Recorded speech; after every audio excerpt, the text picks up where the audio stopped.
Welcome in. Happy holidays, I guess. It's after Halloween, so we're coming up on Thanksgiving. It's that tweener time where the weather outside is certainly getting frightful, especially if you live in Northern California. It has cooled off tremendously.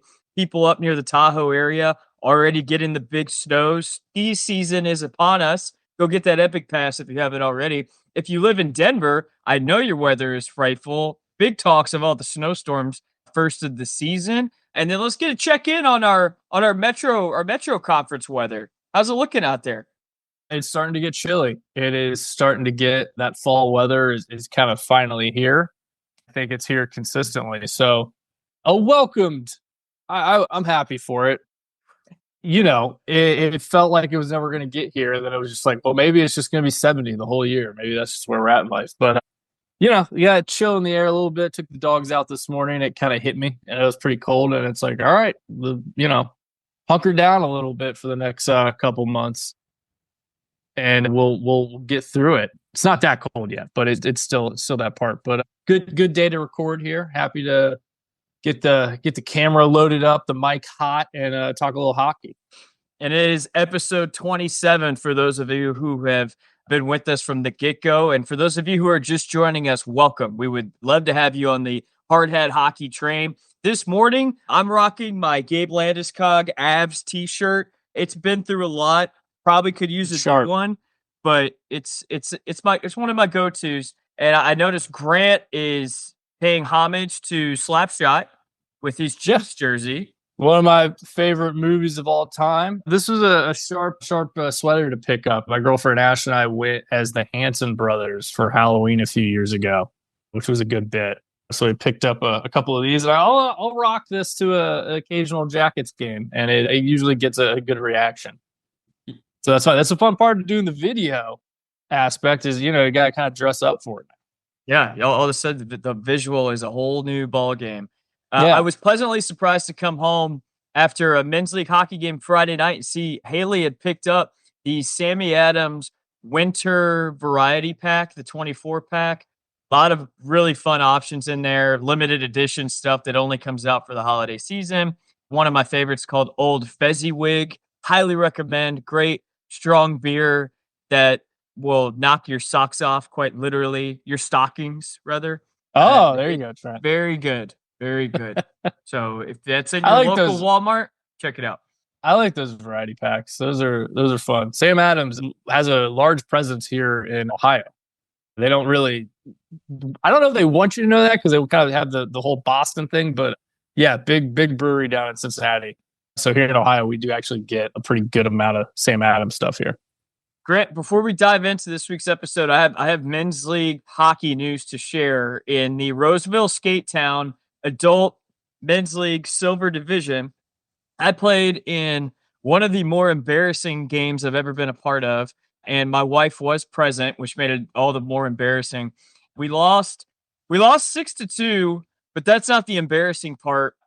I think I recall 2 shifts where I played 5-on-5 hockey, where it was even strength. The rest of the game, we were killing a penalty because a lot of time in the box. We were those jackasses. We had dudes who just could not behave, taking penalties left and right. Like I said, 2 shifts, even strength. And it's not like short games. It's 15-minute periods, not running clock. So the games take a little bit. And yeah, that's something. And I know for our listeners, I know Trent personally. I can imagine you probably weren't one of the guys in the box, right? No, I don't take penalties. So you were getting, I imagine you were getting a little frustrated. Maybe some yelling down to the bench. Real frustrated. That once the third period started, it came to it was clear understanding if we're going to score, it's going to have to be shorthanded because oh man, yeah. Oh, I can only imagine. That's all we got there. Just 4v5. What are we doing? I was pissed. I mean, the amount of times that just got to dump the puck out of our zone, couldn't even do anything because you're outnumbered out there. So, and I want to be clear. Trent's not really like a Boy Scout, but he's definitely he's not the rabble rouser. Trent's not letting anyone bait him into taking a penalty either. So seeing other people screw up, I can only imagine was excruciating for him. Wow, that's your poor wife, dude. That's a hell of a compliment, though. I do. Were you able to gassing me up this morning? Were you able to put? Well, that's just such a niche story of like who you are, kind of where you're living and everything. That just cracks me up. Just seeing, just knowing that like it's 15-minute periods. Long games, right? Yeah. And just other dudes and there's a side conversation of guys that are in the box. Like, I'm gonna slash him next time he goes to the boards, dude. Like, this is bullshit. And then like, arm comes up, referee's like, get in there. Yeah. What are you doing? The amount of times, like I remember being on the ice a couple of times. Like I never will yell at anyone specifically, right? Because I'm not going to call out a teammate, but like 2 hands in the air, like, oh come on, it's ridiculous. Just can't stop taking penalties. Were you able to kind of put it behind you after you got out of the locker room, or was the drive home from the rink with your wife like, what was that? No, I immediately went and got a Moosehead lager from the concession stand. All was fine. That's cool. They sell beer. I didn't know. Canadian beer. Nice. Right? Yeah. There's a weird I think I've told you this before. There's a weird French Canadian presence. I don't know if like way back when French Canadians migrated over to the West Coast, probably going for the gold rush, Man. maybe. Yeah. I don't know. Maybe French Canadian lineage there, however. If you know any of that, if you're a listener, let us know. We're always down to please, some U.S. history like lessons. That. Yeah. Grant, most impressive scores of the week. Early on, the New Jersey Devils went to Edmonton. They won 3-0 on the road. As you know, the Columbus Blue Jackets dropped one in San Jose, 1-2, but by all respects, probably should have had a better outcome, losing to a goalie who saved 50 shots. Vitek Vanasek was in net. What a performance. I watched that one personally. They probably should have scored more than they only yielded 27 shots as well. All in all, Columbus played great. Goalie stood on his head. Yeah, that was a tough one. First game of a road swing, you want to get off to a good start, and they did not, and it hasn't been a good road trip. And I think it kind of goes back to that first night that you just kind of get stonewalled and you can't get it figured out, and you're away from home, and that's just kind of been the story of the trip right now. So excited for them to come home, maybe regroup a little bit. They'll reset when they get back home. Utah went on the road to St. Louis. They won 4-2. They limited St. Louis to 15 shots on net. I fear that that's only going to be a trend moving forward with some of the injuries. Philip Broberg to the St. Louis Blues blue line. Nashville Predators dropped one in Florida 6-2. The Panthers limited the Preds to 18 shots on goal. The Preds previous 3 games at that point in the week, they scored 4 goals total. So kind of goes to speak volumes to where the offense has been. And I've got some speculation about potential moves for them later on that directly correspond to the Jackets, actually. This was a little bit of a knockout blow, felt like. It's Florida. You run into a heavyweight that knocks down your keister there. It was certainly a wake-up call to seem like make the move that they ultimately made. Hey, Kitty.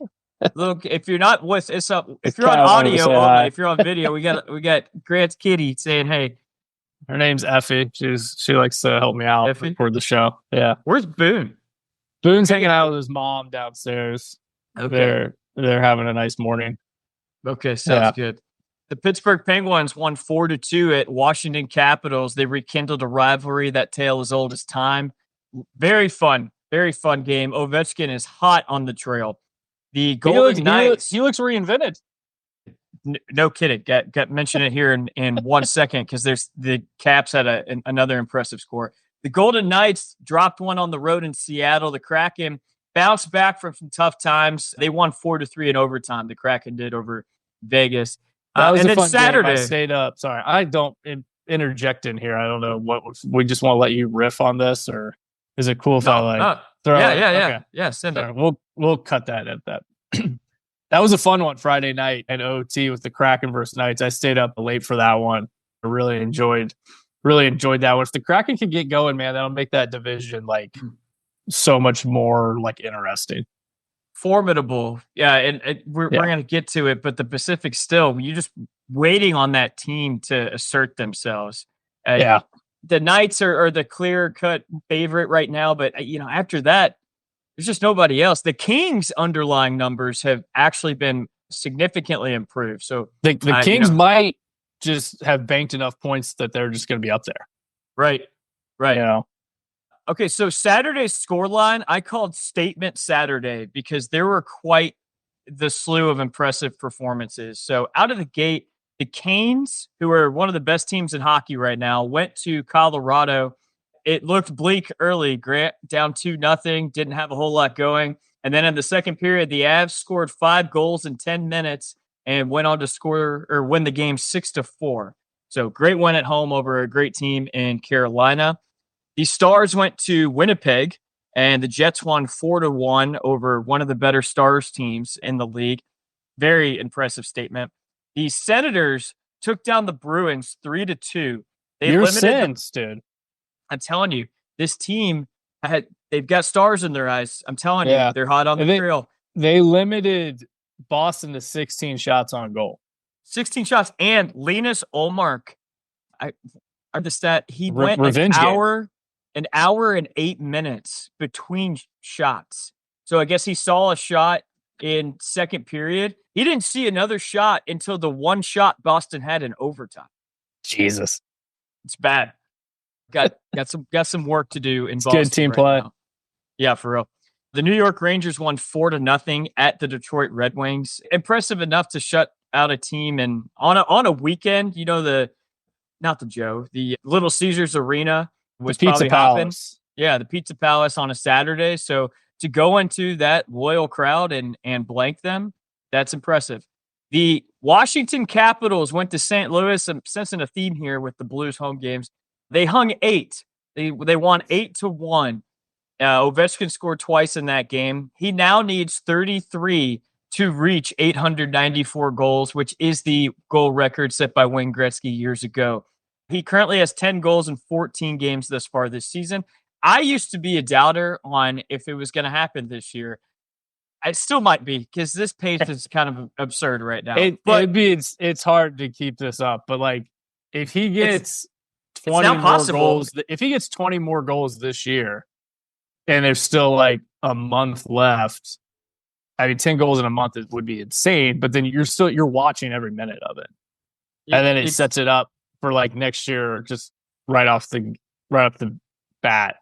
You know, Obi-Wan. The Washington Capitals are fun right now because I've realized they are playing to win, but they're also probably the only other team that is playing for a completely secondary reason. And if you watch them play, they are constantly looking to dish the puck to Ovechkin's way, which is kind of hilarious. But not a bad strategy. Yeah, it is funny because they are hot on the trail for this record, and you can clearly see it in their gameplay. Yeah, I mean. Again, I feel like there's been a lot of years where that was the strategy in DC, regardless of Ovi's like record one. I mean, there was plenty of years where it's like, hey man, it's gonna be him just putting kills in on the power play. It is fun. It is fun to see. He's having a great time out there. The Nashville Predators bounced back in a big way at home. They blanked Utah 4-0. Good for them. The Edmonton Oilers went on the road. They beat your guys. They beat the Canucks 7-3. Yeah, it was a tough one. Good road win. Good to see Saturday, the Oilers. Saturday was a tough night for me, man. Jackets got just destroyed. And then my beautiful boys up in the Pacific Northwest did not have a great night. And Boise State won, but they let me down as well. Boise, wait. They didn't cover the spread? They didn't cover the spread. You know, I've been watching Boise this season. Yeah. I love watching Boise State. I do have good news for you, though, Grant. Spoiler, it's in regards to the stock market. And we'll get to that here shortly. Not until we hit Hockey Team Kaboom, though. As I said, this is the segment where I put Grant on the spot with a category, and Grant has to basically determine which selection is going to go to which team. So this week's category is types of soup. We have tomato soup. We have chicken noodle. We have beer cheese soup. Couple traditional, one not so traditional. One has some traditions to Worcester's, College of Worcester's cafeteria. They always have beer cheese soup on the ready for some reason. And it was great and great for you. Okay. Yeah. kind of forgot about that. Tomato soup, Grant, out of the gate. Tomato soup is a classic, served with toasted croutons or alongside a grilled cheese sandwich. It is a very comforting dish that can bring us back to our childhood. With its sweet yet tart flavor, it highlights the best of what fresh, ripe tomatoes have to offer. Okay, I love this. I love tomato soup. It's a classic. I think it's something just people kind of see as the ideal fall comfort soup. But it's got its limits. It's one ingredient. It's relying a lot on those croutons. It's relying a lot on that grilled cheese. It's relying a lot on someone making it that's going to be kind of creative. Someone that's maybe going to roast the tomatoes. Someone's going to add a little basil or something into the process. You got to kind of really work with it because at the end of the day, only one ingredient. And that one ingredient, incredibly important. It might be the best ever, but it's only going to get you so far. Tomato soup is the Edmonton Oilers. It's one ingredient. It's great. You love it. You get excited for it every year, but you hit a ceiling. I don't want to just crush a bunch of tomato soup. I want to see it. I want to savor it. And I want to move on with a different course because at the end of the day, it's really only going to get you so far. It's not saying I don't love it. Not saying it's not a primetime player, but it has a threshold that seemingly, a lot of people can't get over. A painfully accurate description from our hockey team kaboom expert. Okay, next up, chicken noodle. A dish made with chicken broth, chicken noodles, and often vegetables. It is a classic comfort food that's often served when someone has a cold or maybe feeling under the weather. And it is soup season and flu season.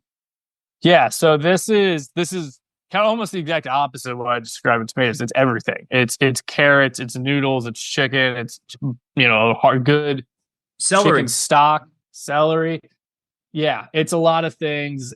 It is everything coming together and working. And this is the Florida Panthers. This is every ingredient working masterfully.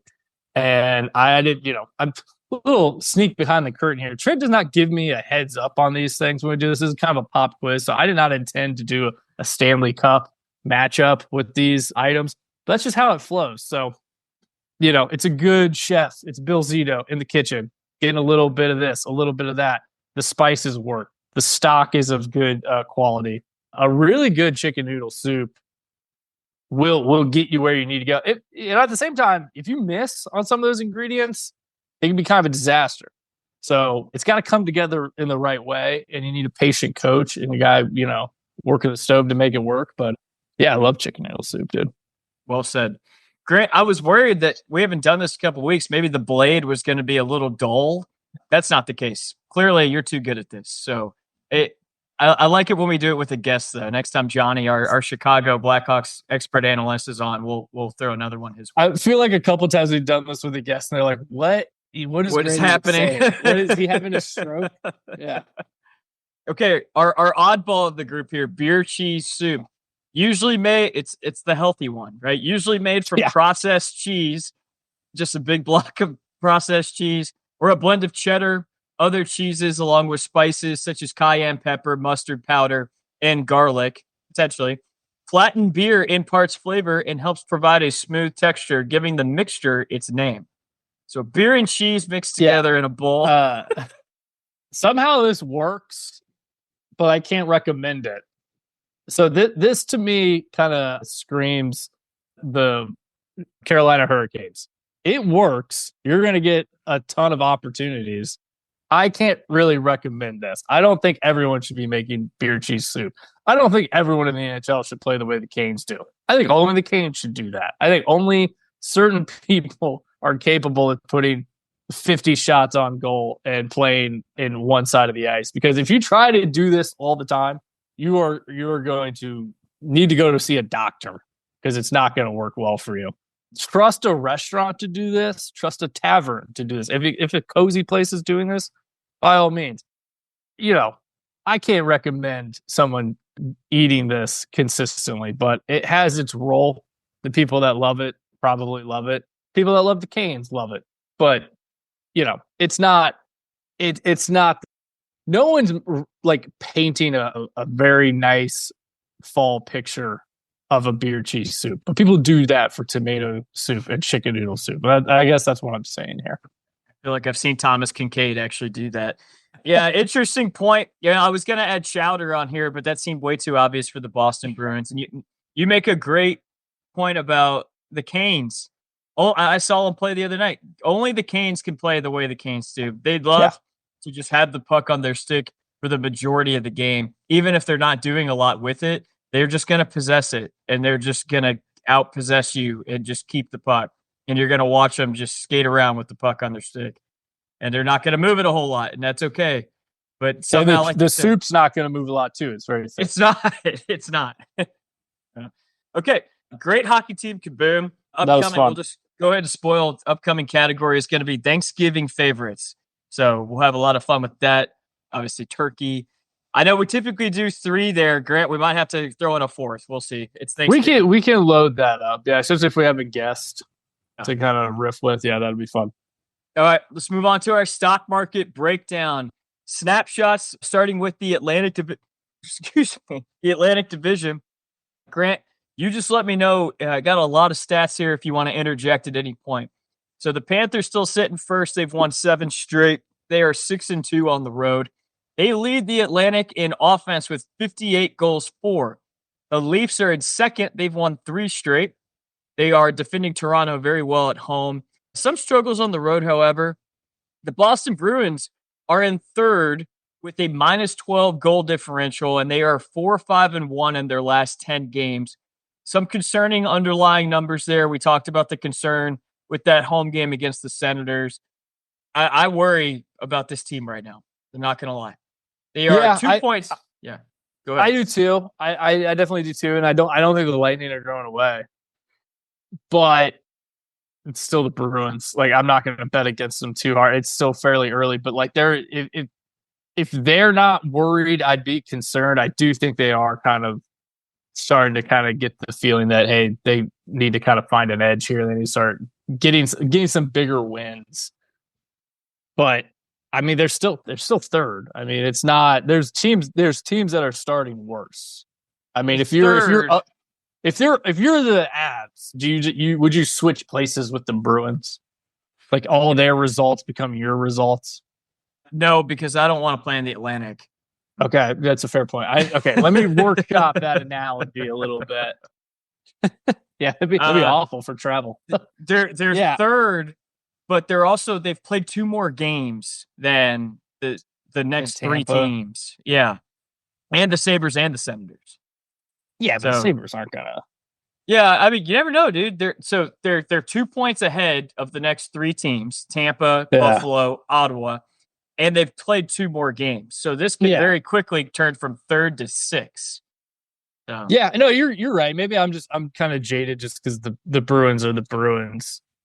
But yeah, the results aren't super reassuring in Boston right now. We talked about if they had buyer's remorse last weekend, and I still don't think they have buyer's remorse. But I am starting to wonder if Elias Lindholm isn't miscast a little bit. I think you're putting a lot of pressure on head coach Jim Montgomery to make a diamond out of the wrong ingredients. And if you look at his stats of the last couple seasons with Vancouver, it's only declined. And he had his best performances alongside Vancouver's best players with Elias Pettersson or JT Miller. When he wasn't with those players, he doesn't generate offense by himself. He's not a Connor McDavid where if you could throw him with anybody, he's still going to produce points. That's a good way of putting it. He's dependent on other people to create the chances. Correct. Which is fine if those chances are being created. He's a good player. As a 1C, that's a lot to ask for a city of Boston that needs a hero. And you're replacing the likes of Patrice Bergeron. That's tough. And that's why I think that they're going to be active here sooner rather than later on a market that potentially has some opportunities. So, yeah, I think the Bruins make the playoffs. I think they're going to be fine. I do think that with with Lindholm and the weight that's on his shoulders right now, and the weight that's on Montgomery's shoulders to produce, I think the GM and the whole management and scouting put a lot of pressure on head coach Jim Montgomery with this move this offseason. Yeah. And I mean, there's also the part of like Boston's not a team we associate with squeaking into the playoffs. Right. So, like, yeah, they'll probably make it, but like, is that enough in Boston for what expectations are? Probably not. No. So, yeah. So following the Boston Bruins, you've got Lightning, Sabres, and Senators. They are all 4th, 5th, and 6th, respectively. All have a +4 goal differential. Mind you, Boston has a -12, yet sits in 3rd, having played a couple more games. The Buffalo Sabres have won 3 straight. The Wings good are on in them. 7th place. Yeah, for real. Sean Hackle, our boy. Detroit Red Wings are in 7th with 13 points. They have a -9 goal differential, which would seem bad, but -9, it's still better than Boston's -12 currently. So we'll see. We'll see how that turns out. I hope Boston That stat will start leveling out a little bit across the board, I think. I hope Boston is eyeing some potential targets and at least considering some movement. Montreal Canadiens are in 8th. They've lost 2 in a row. They are 2-6-2 in their last 10, and they have a -23 goal differential. And they fell off a bit. The trade rumors in Montreal are abundant, and I certainly look for that team to be a part of headlines probably before Christmas. Anything else with the Atlantic? No, I think this division is what we kind of think it is. Less like a Buffalo or an Ottawa. String together some games and make it interesting. Yeah, it's the action is at the top of the ticket there. Yep. Okay, let's go to the Metro. The New Jersey Devils currently sit in 1st. However, they have played 5 more games than the Canes and the Rangers. They are 6-3 on the road, but lost to the San Jose Sharks at home yesterday, 1-0, off of a really weird own goal. Timo Meier, which was kind of ironic, seeing as the Sharks were in town. His former team was there for a long time before that big trade, year and a half ago. The Carolina Hurricanes are 8-2 in their last 10, and they sit in 2nd place, and they look like a machine. The Washington Capitals, as discussed, they continue to defend home ice well. They've only played 5 of their 14 games on the road, however, so we'll see how they deal with their first their true road trip, which I imagine has got to be coming soon. They sit in 3rd. They are in hot pursuit of a playoff spot and the Gretzky goal record. The New York Rangers are in 4th with 19 points. So that makes the top 4 teams in the Metro separated by 3 points total. The New York Rangers have let up 30 goals, which is the best defensive effort in the Metropolitan Division. The New York Islanders are 4-5-1 in their last 10. They've won 2 of their last 7 games at home and have scored 39 goals. Offensively, that's the worst in the Metro. The Pittsburgh Penguins are in 6th with 14 points and have played 3 more games than Columbus, who sits in 7th, so that's promising. Columbus, 12 points. They have lost 2 straight on this West Coast road trip, and they are 1-4-2 on the road, as we know that 1 win coming in Denver. Any thoughts here? It's not a great stretch. Again, I've always kind of had to temper my expectations with this team. Kind of said early on, this isn't a playoff team, but we need to see some improvement from the young guys. That's been the MO all year. Little disappointed with the West Coast swing, though, just because we were playing teams that were beatable. That's kind of the thing. The West Coast swing's never easy, and you do kind of look at things through that lens of this is a lot of travel. But San Jose's not good, Anaheim's not good, and we lost those 2 teams. So those are the teams. If you are going to say, hey, we're going to be an improved version of ourselves, you got to beat those teams, even if it's on the road. And it just didn't happen. And that's tough. So now if you are going to say, hey, we're going to improve, now you have to start beating like the Rangers and the Hurricanes when you see those guys next time. So a little disappointing. I mean, disappointing all around.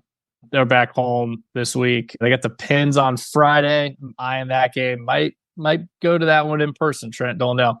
So that could get the vibes kind of turned around, but it kind of feels like the team's kind of regressing to expectations a little bit, which is, not a bottom 5 team, but also probably not a wild card team either. Okay. Well, plenty of time. We'll see how it goes. The Certainly injuries are catching up to us. The injuries are catching up. Well, we need Kent Johnson back. I love watching him skip. Maybe next month. Maybe. Okay. Yeah. It's hard. People take for granted, fans out there, give the players a little bit of grace. I know anytime I'm traveling from the West Coast to the Eastern time zone or vice versa, it takes a couple days to get acclimated.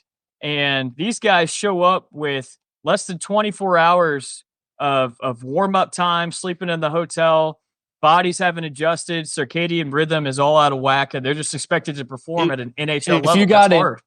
If you got an injury, airplane, like the high altitude's like one of the worst things for it. You're going to get like inflamed. I mean, you feel it. You feel every bit of it. But everyone goes through that. Everyone deals with it. And good teams, find a way to make it happen. So, it's I always go back to it. I grew up, the Jags were in the Western Conference. So we would do this multiple times a year. It's nice being in the Eastern Conference where it's like, just get this out of the way and get moving. Yeah, to your point, Grant, those aircraft, what people don't realize that when you're traveling by any airliner, the air you're breathing in the fuselage is pure oxygen, which is not what you're used to when you're on the ground, when you're on Earth's surface. So you are getting very dehydrated, and it's not good for sickness of any kind, whether you have symptoms or not, or have a sickness brewing. That pure oxygen basically depletes your body of fluids and kind of zaps the ability of your immune system there, at least for a brief period of time. So to Grant's point, it's not ideal conditions. Okay, finally with the Metro, the Philadelphia Flyers sit in 8th place with a -15 goal differential. And in controversial news already, John Tortorella benched rookie sensation Matvei Michkov, said he wasn't playing well defensively. Offensively, has put up good numbers for a rookie, just not responsible enough for Tort's liking. On a last place team, I don't really understand this. Just keep them out there.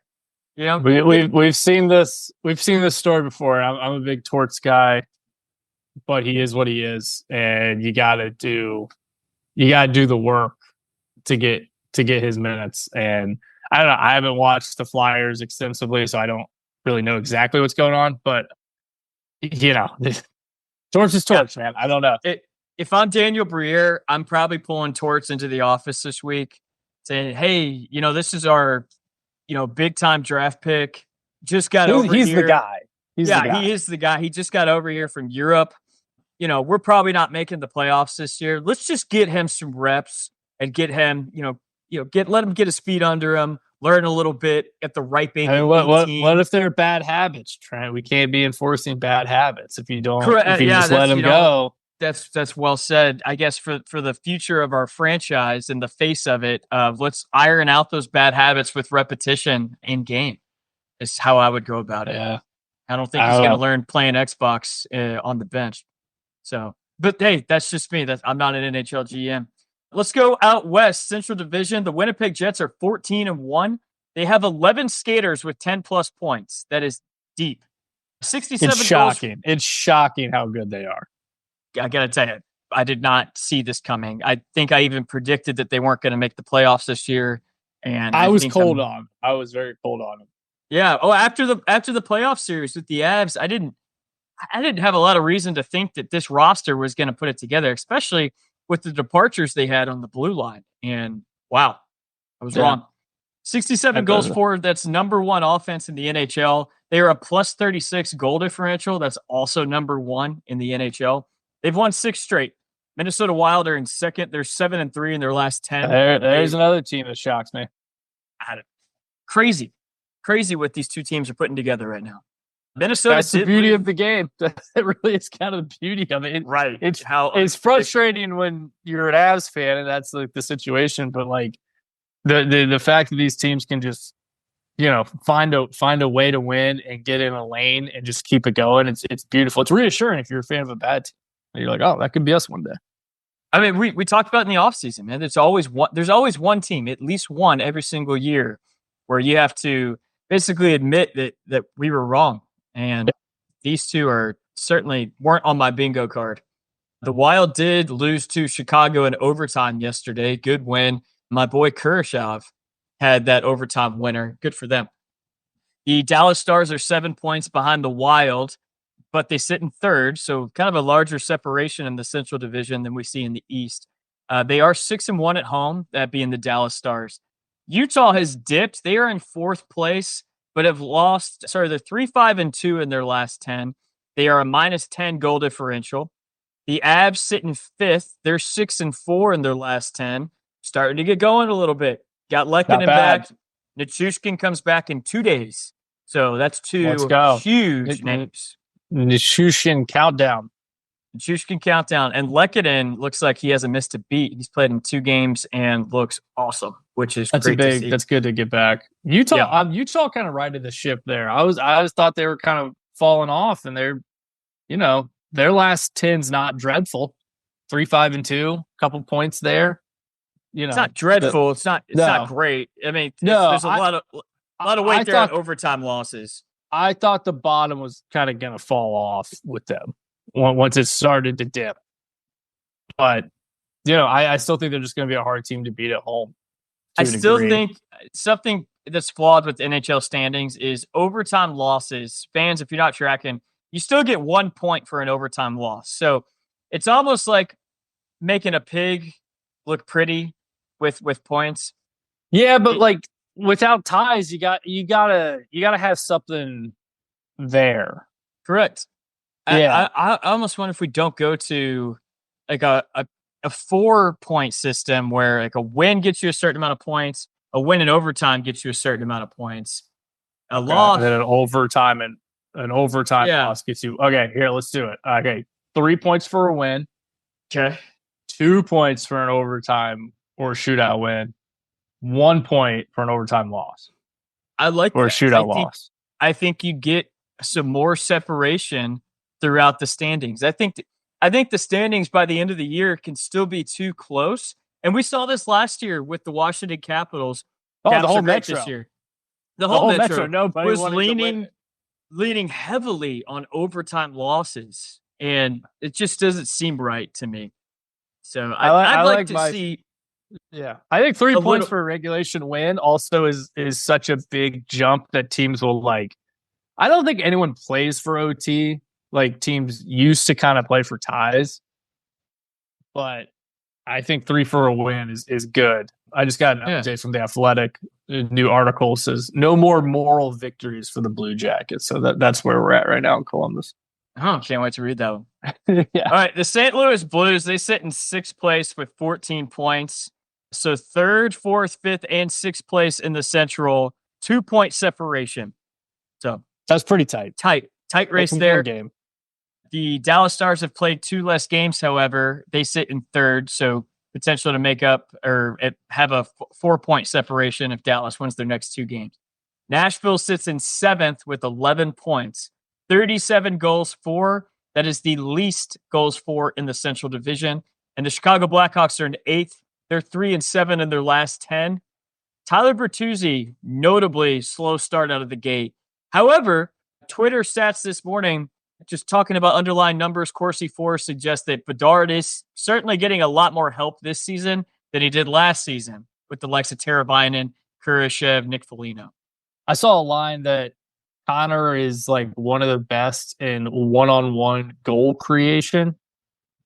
He's the guy that could make a scoring opportunity just himself, is what we're seeing with his metrics right now. Which, if you're a Hawks fan, that's at least fun to watch, because if the puck's on his tape, anything can happen. Which we kind of knew that. I mean, that was his profile coming out. That's what made him so exciting. But it is cool to see it materialize. And I got a guest that we'd like to introduce. Here we go. Big guest pod. Oh, look Big at that guest guy. pod. All the furry friends. And for those of you who are just on audio, Ella the Labrador has made her presence known. She is alive and well. She woke up from a nap. It's one of probably 7 today. Oh, okay. Yeah, big nap hours right now. Big nappers. Yep. All right, let's go to the Pacific Division. The LA Kings are 6-3-1 in their last 10. They sit in first place currently with 21 points. But they have played 2 more games than the Vegas Golden Knights, who sit in second. Vegas looks very good. The Vegas Golden Knights are still a perfect 8-0 at home. Vancouver Canucks are in third with 17 points and a -1 differential. They are 7-2-1 in their last 10. Calgary has cooled off a little bit to expectations. They're in fourth. They are 3-5-2 in their last 10. Lost 2 straight OT, which that's the reverse side of what we just talked about. If you don't get the job done, Right. you're leaving points on the board. I mean, that's the difference between fourth and third right now in the Pacific. Oh. The Edmonton Oilers are in fifth. They are struggling to defend home ice, but McDavid is back, so that's good. The Seattle Kraken That is good. fallen. That is good that wasn't a long term. Right. I thought it was going to be way longer. Yeah. Seattle Kraken have fallen to sixth place. They are 3-6-1 in their last 10. Anaheim Ducks, I put here, they have yet to start the season offensively with a league worst 27 goals. This before last night, however. So yeah, I got the job done last night. That's 31 goals for now. Still a pretty anemic offensive effort for a Ducks team that I predicted to make the playoffs. Right now, it doesn't look great. But if I put a bet, keep going. Talk about the Sharks because what I'm about to say kind of applies to them too. Well, if I put money on them right now and they still made the playoffs, that'd probably be the biggest payout because offensively they can't get any worse.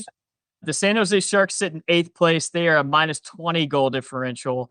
California hockey woes continue is what I put here. I remember a time I had to go back when Ryan Getzlaf and Corey Perry were in Anaheim and the Ducks made the playoffs in the 2017 season, which seems like a century ago at this point. I remember it fondly. I was just digging into stats about the Ducks last night, and I found on Twitter a lot of frustration regarding this rebuild and how long it has taken. Because you've seen other teams that have essentially lapped the Ducks, that have started a rebuild. They started a rebuild later than the Ducks did and were able to produce on their rebuild. The Ducks still, it's as if they're in rebuild mode and they're acting like they just started. We're 8 years into this. It's getting a little frustrating. Yeah, I remember that playoffs fondly. I had just graduated Worcester, and I was a young man. Trent, now I'm 30, and within that time, Ducks have and like this is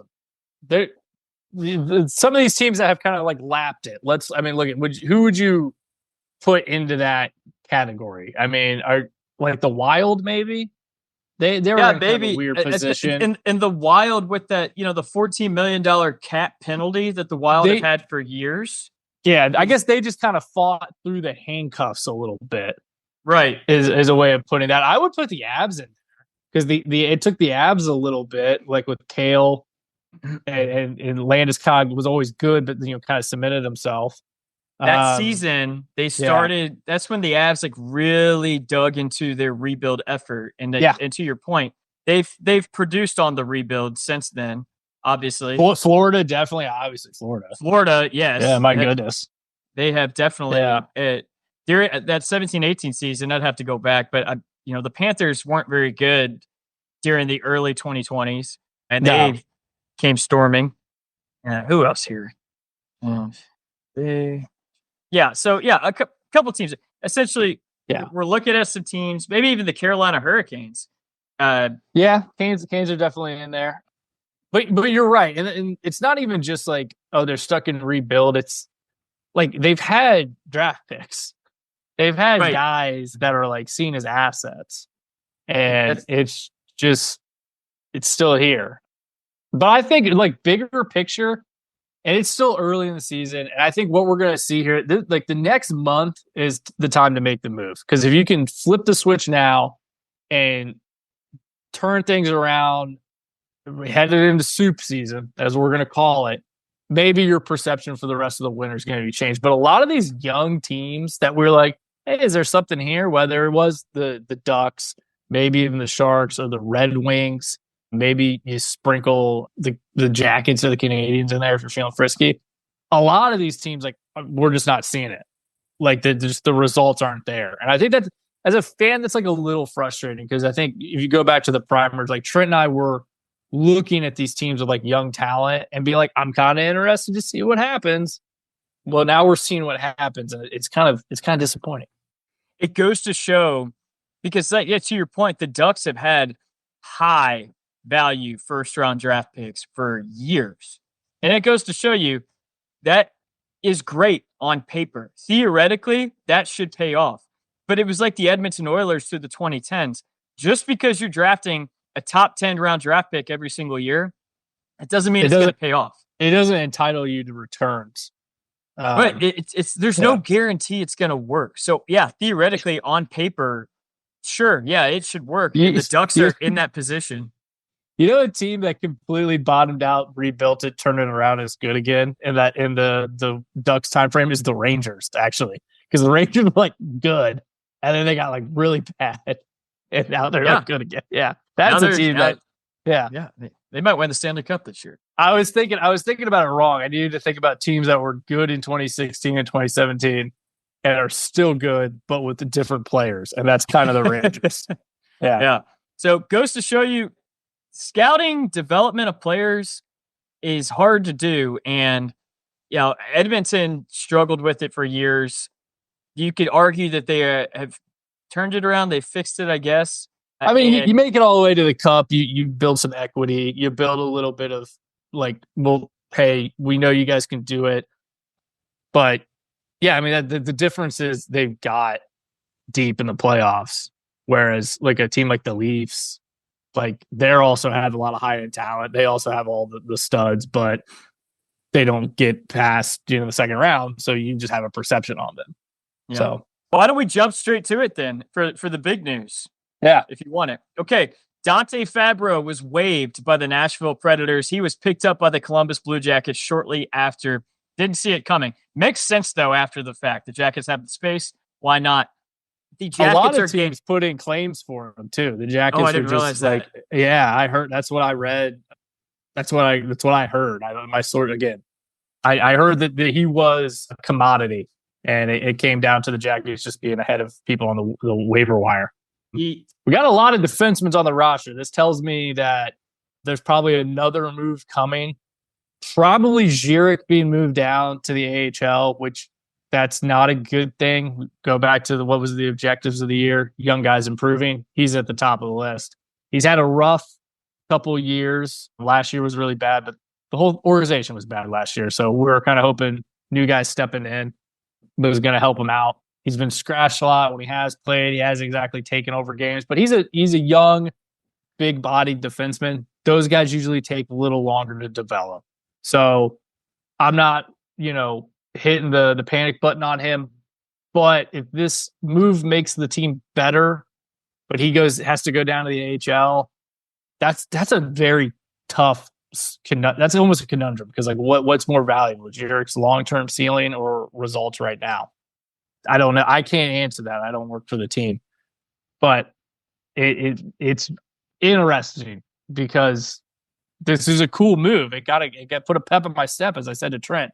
Or the other one is we trade Provorov because his stock is super high and we could probably get a lot for him. That would be cool. That would be like some, churn some assets because he's playing way better than I thought he would this year because he did not look good last year, but chalk that up as the whole team not playing very well. So what's that deal at $5.5 million for Provorov? Let me put it up. Yeah, while you're looking, you talk about getting answers. I think if you want answers, take Dean out on that steak dinner. At a minimum, send him the Omaha Steaks Christmas package as a Christmas gift this year. Love that. That's always a fan favorite. We should look for them to be a sponsor.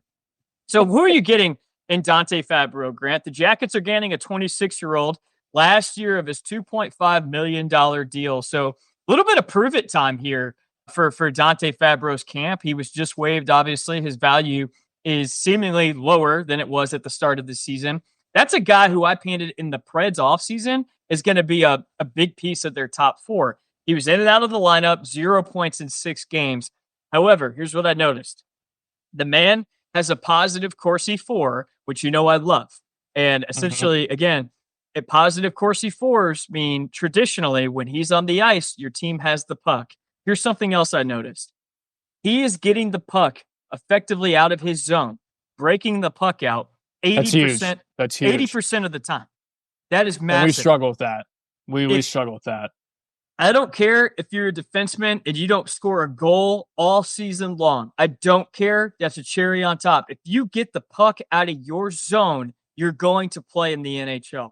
Yep. A guy, just because I know him and love him, he's near and dear to my heart, who does this very well is Samuel Girard. Sam Girard in Colorado gets a lot of flack. He's a smaller guy, doesn't always produce all the time, but people fail to realize and see those underlying numbers. The dude gets the puck out of his zone every single time. And that is more important than any offense he's going to provide you.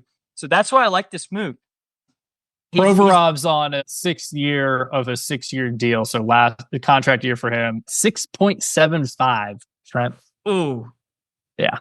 Ooh. But if it's the last year, you don't have to. Okay. You're not hemmed into it. So if someone has the space, and I will say this, his career, I know he's a controversial guy. I'm not a huge fan of him personally, but he does show up for big moments. Like he's a big time player. He's improved a lot this year. Again, I think it's because Dean Evanson's kind of simplified the game for everyone that's wearing a Blue Jackets sweater right now. And we're seeing dividends with guys like him and even Severson to a degree. But I don't think anyone's going to take Severson up. But the Jackets could move Provorov if the right deal was there. And I think you kind of have to. You got to bring, if you can get a 2nd or 3rd round pick, you do that. And then you're freed up another 6. Not that the Jackets have cap issues, my God, but it'd be a smart move, savvy move if something can be found.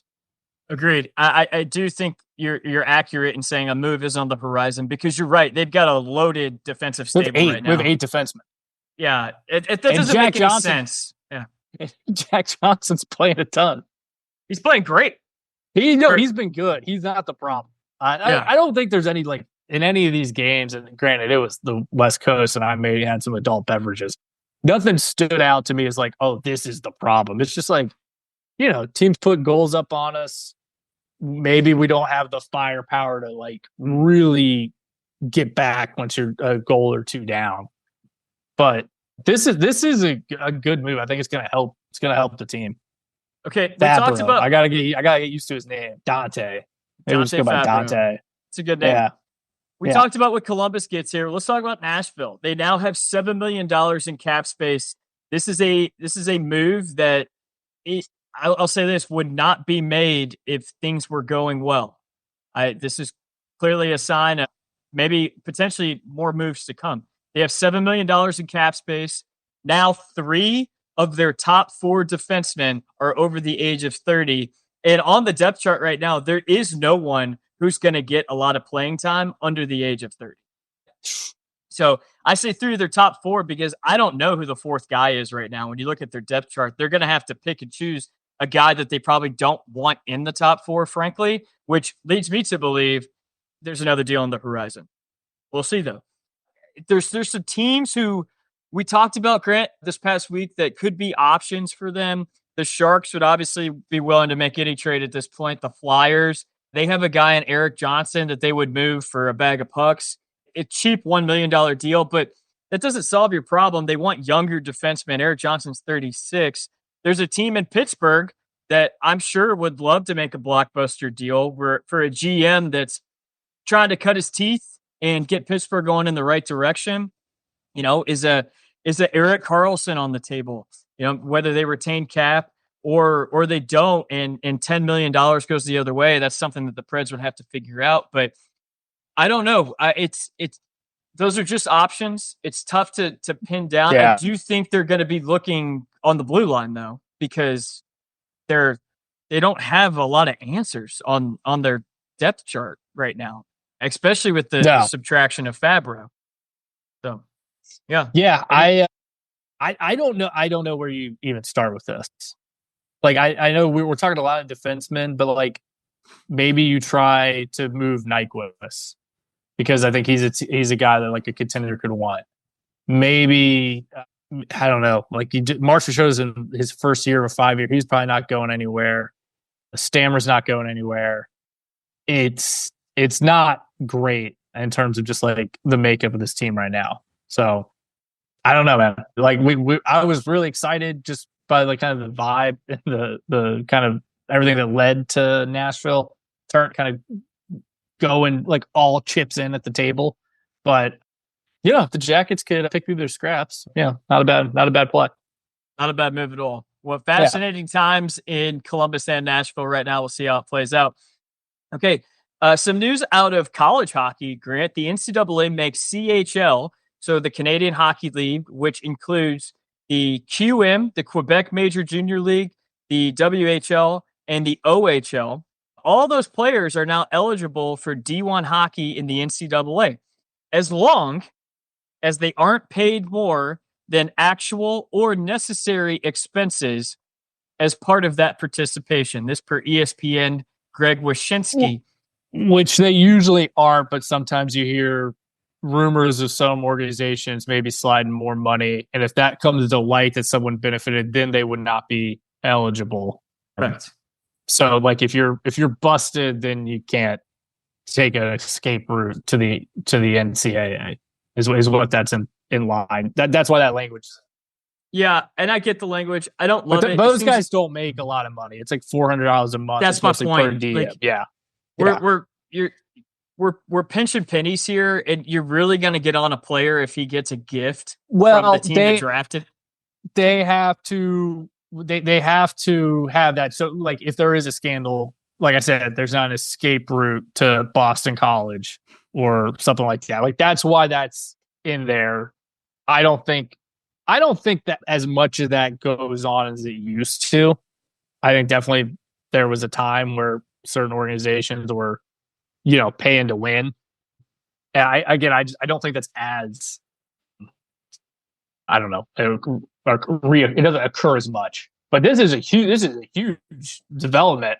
I could have talked all episode about this. This is like really exciting for hockey development in both Canada and the United States. I think if it's done well, I mean, it benefits the player. I'm usually all for things that like gives guys the most opportunity to play, most opportunity to develop. The big thing here is what people were kind of seeing is guys in, the O League were getting $400 a month, and that was deemed professional in the NCAA's eyes. But then NIL money starts pouring in, and in certain hockey schools, guys are making way more than that. But then that's still amateurism. So they kind of had to just look at this and say, hey, there's this huge contradiction in the world of hockey. So we kind of have to make this change. Yeah, I think this is going to help a lot of guys out. And I think certain colleges and universities are going to thrive with this. I think junior hockey in Canada will be fine. I think it'll get a little younger. But I think, it's going to turn into teams in the W or the Q or any of them just like really thriving with like the 17, maybe like a 16 or 17-year-old team base as opposed to your kind of stud 19-year-olds. Maybe. I don't know. That's just kind of speculation on my point, but this is big. This is a really big news. I hope everyone can kind of get on the same page of like what this is going to look like, and ideally to benefit the player, because these college programs are like, they're so appealing now too. Like in college hockey used to not be like a huge deal outside of a couple schools, but then like, I mean, I think of like a Seth Jones. I think Seth and I are like the same age, and full disclosure, guys, I never had a shot to go to the degree that Seth Jones did, obviously. But Seth has talked about his development. He went juniors because you played every day. It was a professional environment. Back when he was in making this choice, college teams played like twice a week. And, maybe you have the big rivalry game, or maybe you make it to the tournament, but like it wasn't as intense as it is now. And it wasn't like this kind of pipeline to the show. So he was one of those guys who's like, no, I wanted to play every day. I wanted to go up against like, I forget what year, how old he was when he made the jump, but he wanted to go up against like really good older players to develop. And that was the pathway. That's what you did. Even if you were an American, that's what you did. And that's changed that's totally changed now. Where guys will go to a Penn State or an ASU or something like that and still have a good development. Yeah, absolutely. Grant, that's all I got for you for news. Are you ready for the hard hats? Yeah, let's do it. The hard hats of the week are sponsored by Leroy's Bar, located in the heart of Worcester, Ohio. Leroy's establishment has provided cheap pitchers and a safe haven for all of the Fighting Scots of Worcester since 1969. Make your reservations today. All right. It's a first for me. I'm giving out 2. All right. I'm feeling in a giving mood. It's the holiday season. Just put up the tree. My first one's going to Nikita Prishapov, 7th-round pick out of Colorado, making a name for himself, played in 3 games and looked fantastic. And again, you don't see that. 7th-rounders typically do not make the team ever, let alone the year that they were drafted. Same year. Yeah, it's a great story. My next hard hat is more of a wish. Maybe this hard hat will get things going in the right direction. I think this is a guy, I mentioned it earlier, who has been given a tough hand. I think the management didn't do him a lot of favors this offseason and essentially threw him a deck of cards and said, catch him. And that's exactly what he's been doing. He's a great coach, personal friend of mine. And I think he figures it out. And this hard head of the week's going to Jimmy Montgomery in Boston. Hey, so there we go. Hopefully this gets him going and can help him figure out the Rubik's Cube that is that roster right now. That's a good one. Those are great. I'm going to keep mine simple here. Congratulating him on his 1,200 NHL game. It's our guy. It's Jack Johnson. Was really hoping we'd get him a win. I mean, 1,000 games is always like impressive when you see that. Add another 200 to it. Jack's a guy that changed the culture here. I'm very happy that he's back and is still kind of getting things done. It's been a lot of fun. So they got to tip the hat to a guy that honestly you can make the case, like if you were putting together like the all-time Jackets team, he might be in there. Like I don't know how. That might be a fun off-season exercise, but in terms of like defensemen that have been here for a long time and produced and had like really amazing moments, he was on that team that kind of started making the playoffs for the first time. He was a big part of that, and he's back here kind of helping the next generation of guys. Kind of seeing his career highlights the other night put it all in perspective for me. So got to give it to Jack Johnson.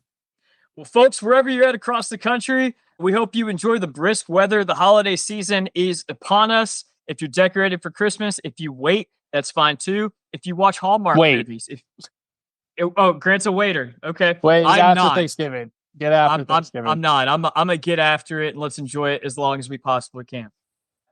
If you are enjoying the football, enjoying the hockey, whatever it is, we appreciate you enjoying the show. Again, reach out to us, tell your friends, leave a comment or review, Facebook, Twitter, email hardhathockey1@gmail.com. YouTube channel, Spotify, or Apple Podcasts. All 3 are options. We love you guys. We hope you enjoyed this episode. We will see you next week. And let's go get them, Grant. Woo!